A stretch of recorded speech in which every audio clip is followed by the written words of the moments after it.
Hey, what's going on, friends? It's Nomad Brad coming back to you with another for sale video review. One of you sent me an email and said, "Hey, Nomad Brad, check out this build. I want to know your thoughts on it." So this bus comes from buslifeadventure.com. They do have a classified section for school buses and shuttle buses. And so what we're looking at today is a 2012 Ford E450 shuttle bus conversion. They're asking $29,000 USD. Diving right into the build out. I love the white. I'm a sucker for white interior. It helps everything feel light and bright and spacious. I do like the gold hardware on the cabinets. So I'm just looking at the quality of the build. I want to look at the angles and figure out, if stuff looks like it's put together properly or not. I'm looking at the angles. You can see it is a DIY build. If you look at the top, you can see the wood on that back corner. The wood doesn't quite come flush. They didn't cut a 45-degree angle or an outside angle on that piece. So it looks like it is a DIY job, but nothing wrong with that. The ceiling is a little funky. It looks like they took two 1x2 and just cut it and threw it up in the ceiling as trim in between the white ceiling board. That's a little strange, but nothing wrong with it. If it was me, I would probably paint over it. They do have a max air fan in the ceiling. They have a puck light. They did the white panel board along the back wall. They retained the factory air conditioner, which is nice. So if you're driving, you can, when the engine's running, you can run the air conditioner and cool the van down.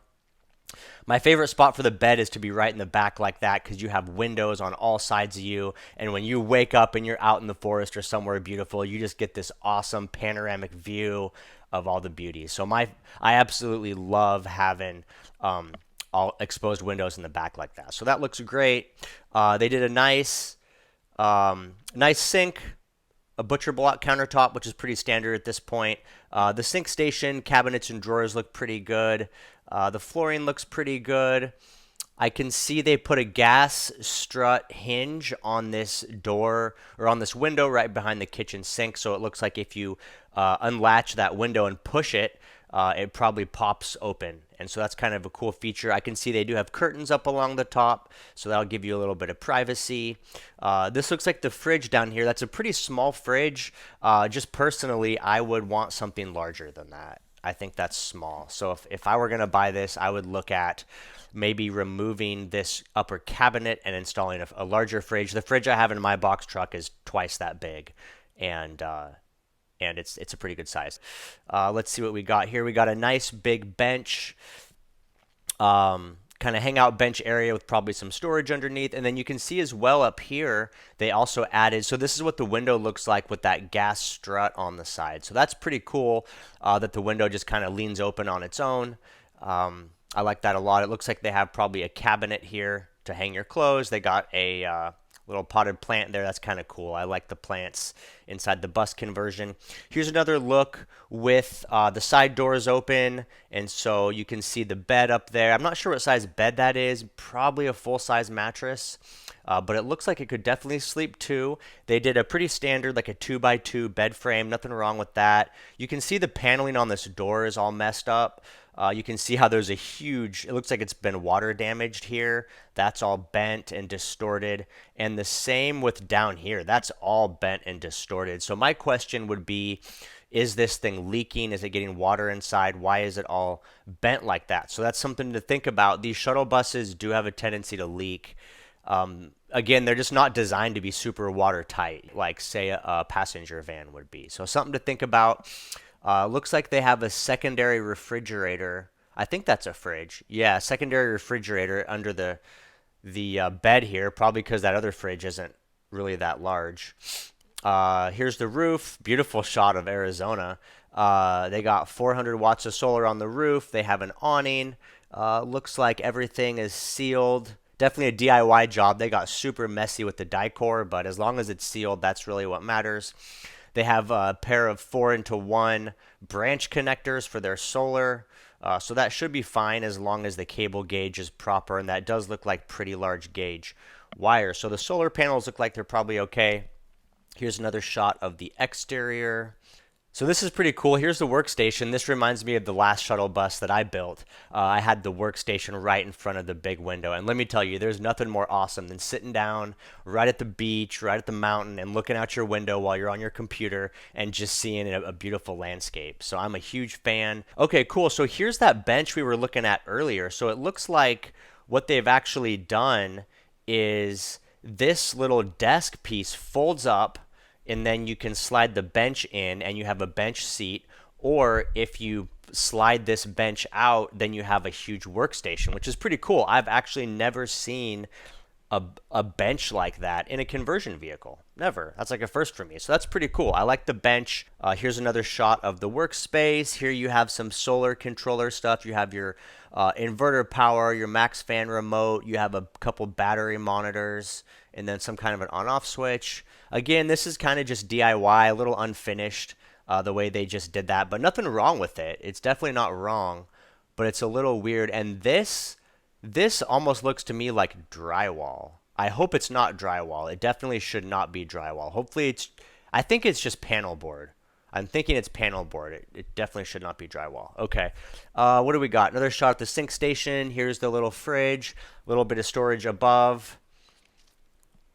Okay, cool. So under the bench, you have a large storage area. Plus, you have large storage under the bed. So plenty of places to pack in all your goodies.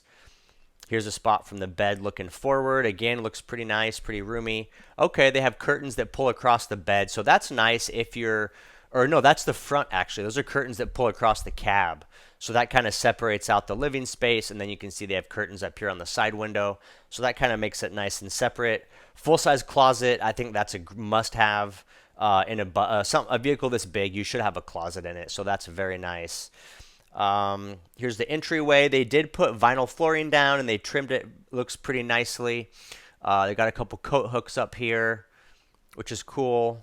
Here's the toilet shower combo. They got the slide across Rec Pro door. Here's an on-off switch, probably either for lighting or maybe for the hot water heater. Good looking toilet or good looking shower area. They have the Nature's Head composting toilet, little bamboo floor, and then a nice shower head with the recessed LED lighting. And it looks like everything is sealed nicely. So the shower system looks pretty good.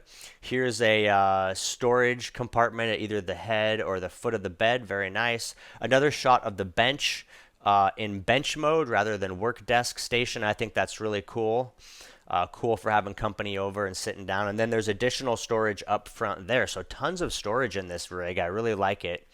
And the bed folds up and gets you access to everything that's underneath the bed as well. So pretty cool. Really nice build. It looks really clean. I don't see really any body damage. I don't see all the panels look like they fit pretty well. I don't see any rust visually from what I can see.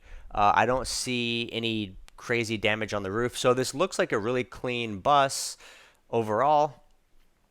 And yeah, I'm pretty impressed by it. And then something else I wanted to show you guys, it has a remote door opener. So that front door, it comes with a key fob, and then if you press open, the doors open automatically. So that's pretty cool. That's definitely kind of a little flex that I never seen before on a conversion. So pretty cool. So that's it. That's the bus. Looking pretty good. Looking pretty good. Awesome for one or two people. Let's go ahead and hop back at the description really quick and just run through it for you guys.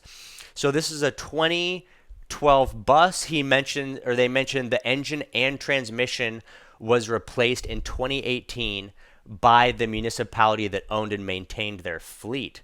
So it is fleet maintained and the engine and transmission have been replaced. So it should be good to go for a long time. They're guessing it has about 80,000 miles on the rebuild. The odometer is going to be 302,000 miles. So higher mileage on the body, but as long as the engine and tranny is good and they've maintained it over time, I don't see any issue with that. It does have the 6.8 liter V10 gas engine, which I prefer over diesel. It's a lot cheaper to maintain a gasoline engine. They said they took it on a 20,000 mile road trip, didn't have any issues. They chose this vehicle because they wanted something that was reliable. They list all the work that's been done to it. The air conditioner was completely updated in 2022.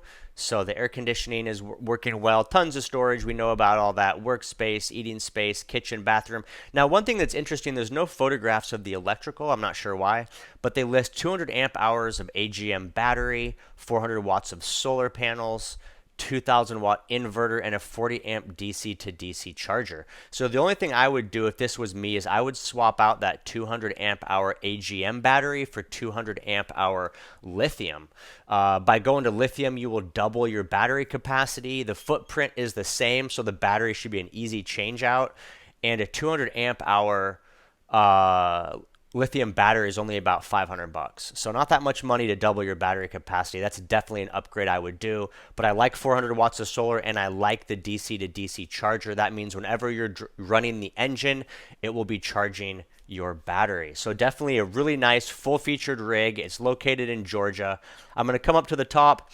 The seller lists their email and their phone number right here. As far as the price, I think $29K is a little high personally. It is a nice build, but it's not fancy. It's not over the top. It's definitely a DIY build. They just listed it October 1st. And I think 29 is probably their dream price, but I think they would probably sell it for 25, depending on how long it sits around. So if you want, I think this bus is awesome. Someone should absolutely buy this bus. It looks really nice, but I would offer the seller 25K and see what they have to say about it. So that's it. I'm going to keep this review short. I just wanted to show you guys this specific shuttle bus. I think it's awesome. Somebody go buy it. And if you have a rig you want me to check out, drop a comment or send me an email and I will look at it for you. Peace.